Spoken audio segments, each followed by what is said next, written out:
유라시아에서 이제 그런 피봇 스테이트 5개 중에 하나가 우크라이나고 하나가 한반도예요. 그리고 이제 러시아의 가장 서쪽의 국경이 우크라이나고 러시아의 동쪽 국경이 한반도입니다. 우크라이나 문제하고 우리 문제는 동일시해야 돼요.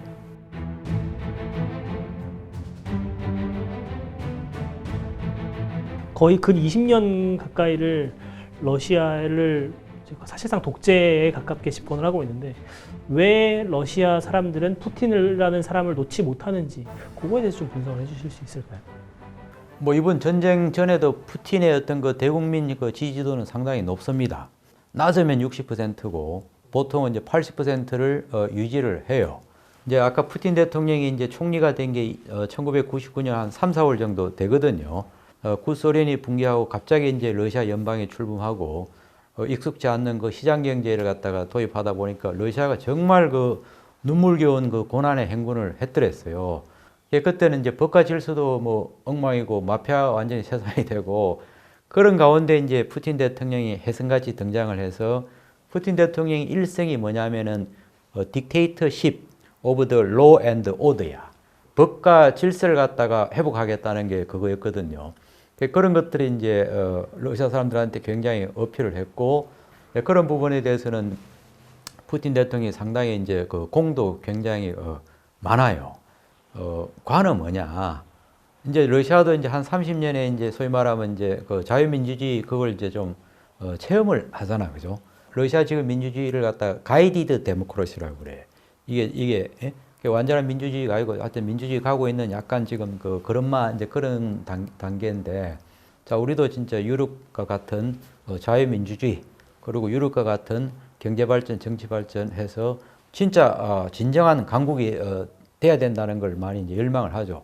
러시아 사람들 자체가 굉장히 이제 그 뭐라 그럴까 제국의 어떤 DNA들 다 갖고 있어요. 그래서 러시아는 제국이 돼야 되고 지금부터 더 강한 나라가 돼야 되고 푸틴 대통령이 거기에 대해서 굉장히 이제 기대를 잘 부응을 한 면에서는 이제 서포트가 있지만 이제 또 다른 쪽에서는 진짜 강한 러시아는 권위주의, 전체주의, 제국주의 갖고 되는 게 아니고 역시 이제 자유민주주의, 인류의 보편적 가치 그런 가치 기반이 됐을 때 진정한 그 강국이 된다.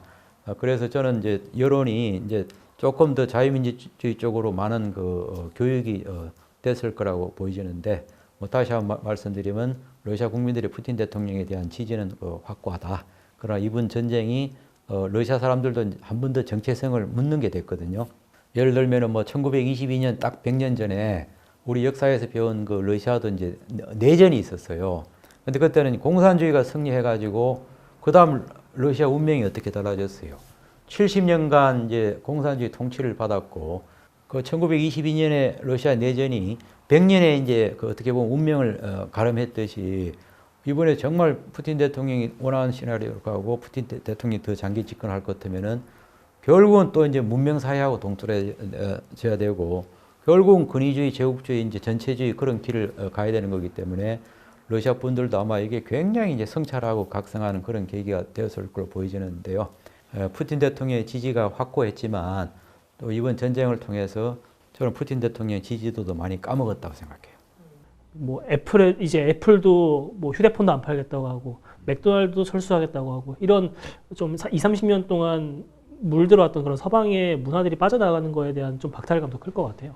크죠. 그래서 뭐 이제 러시아 50개 넘는 도시에서 계속 지금 반전 데모가 일어나고 또 해외에 있는 그 러시아 국민들도 반푸틴 반전 데모에 가담하는데 그분들이 공통적으로 하는 얘기가 뭐냐면은 러시아 국민인 게 수치스럽다 이거예요. 그걸 보면서 저는 또 러시아의 희망을 봐요.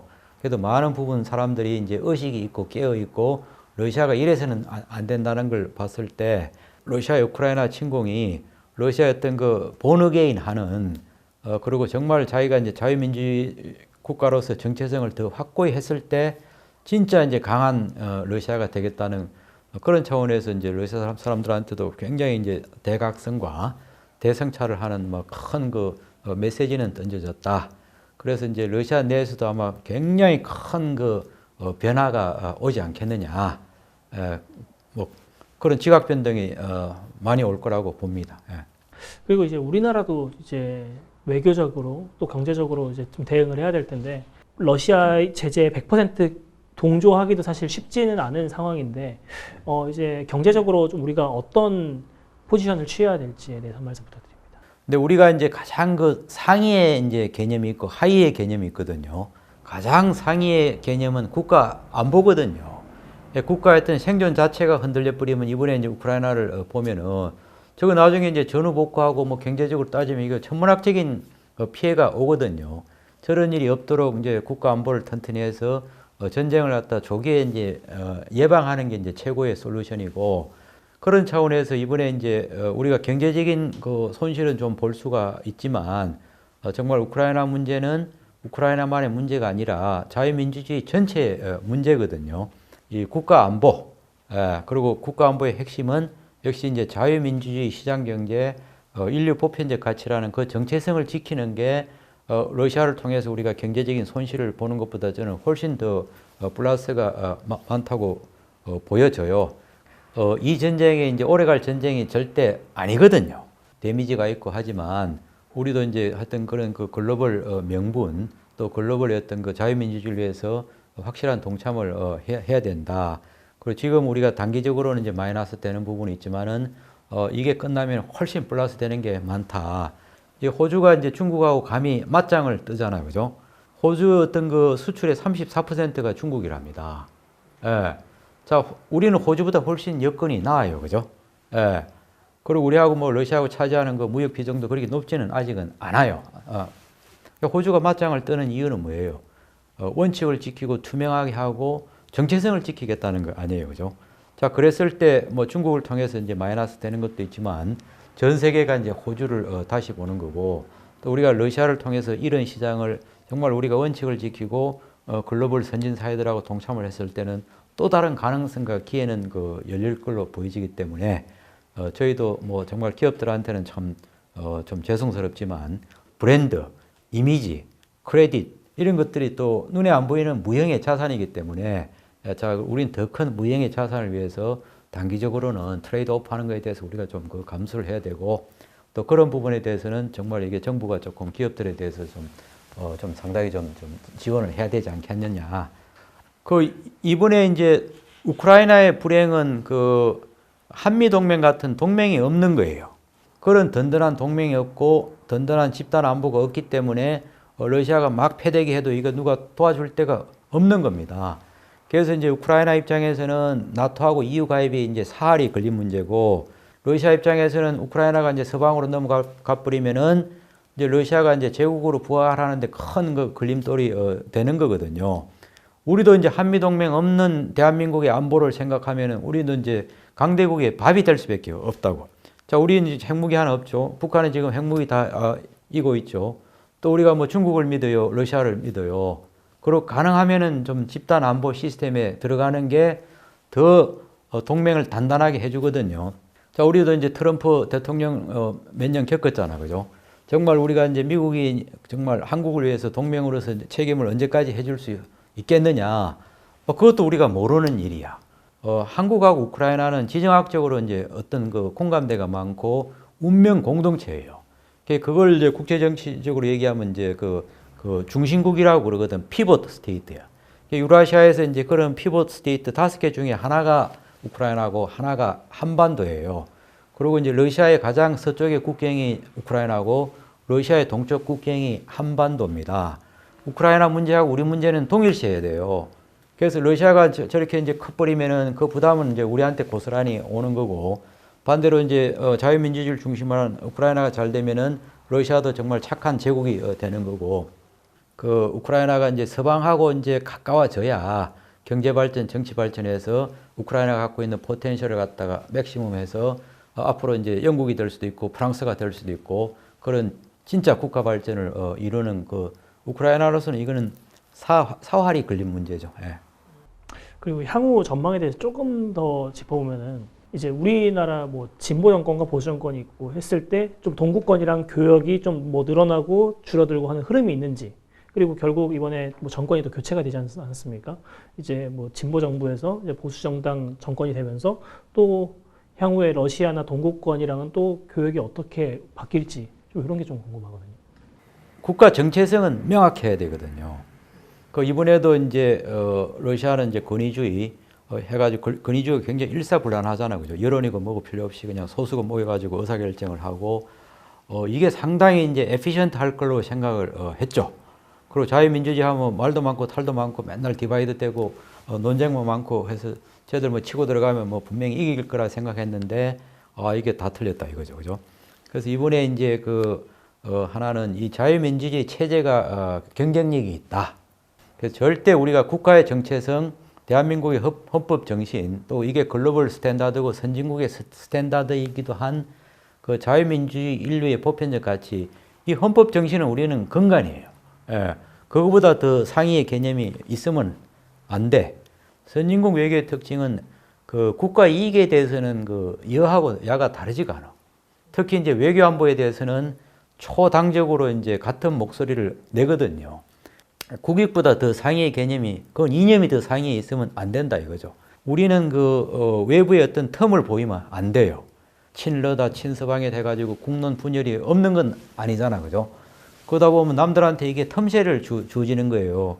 그 푸틴 대통령이 얘기한 것처럼 우리가 진격을 쫙 하면은 해방군이 왔다 우리가 웰컴 받을 걸로 생각을 했겠죠. 그러면 이제 우리도 국내에 이제 보수다 진보다 해가지고 이제 국론 분열이 되고 심할 것 같으면은 중국하고 러시아 보면 이 한국에 틈새가 있네. 예? 한국이 다 이 자유민주주의만 여기 박수 치는 건 아니네. 그럼 그 사람들한테 빌미를 주는 거고 잘못된 메시지를 줄 수 있다 이거죠.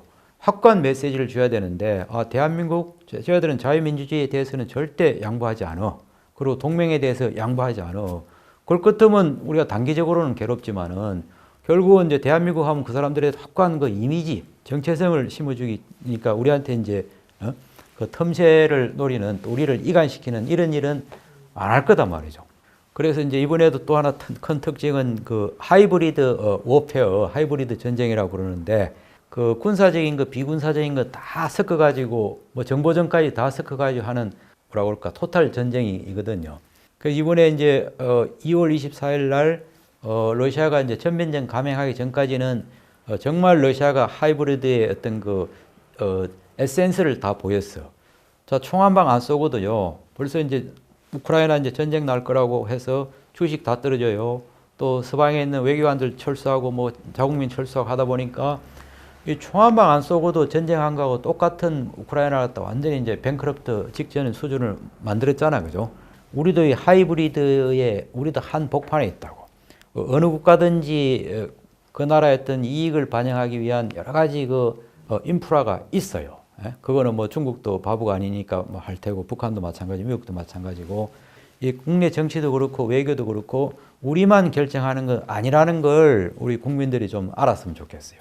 여기는 어마어마한 많은 변수가 있고, 요즘은 007 영화 잘 안 나오지만은 그런 눈에 안 보이는 정보전, 또 프로파간다, 그걸 여론을 움직이는 거라든지 로비스트를 만드는 거라든지 또 필요하면 사보타지를 하게 하는 거라든지 이 굉장히 화려하고 복잡한 엔지니어링들이 많기 때문에 대한민국은 다르다 이런 생각하면은 절대 안 될 것 같아요.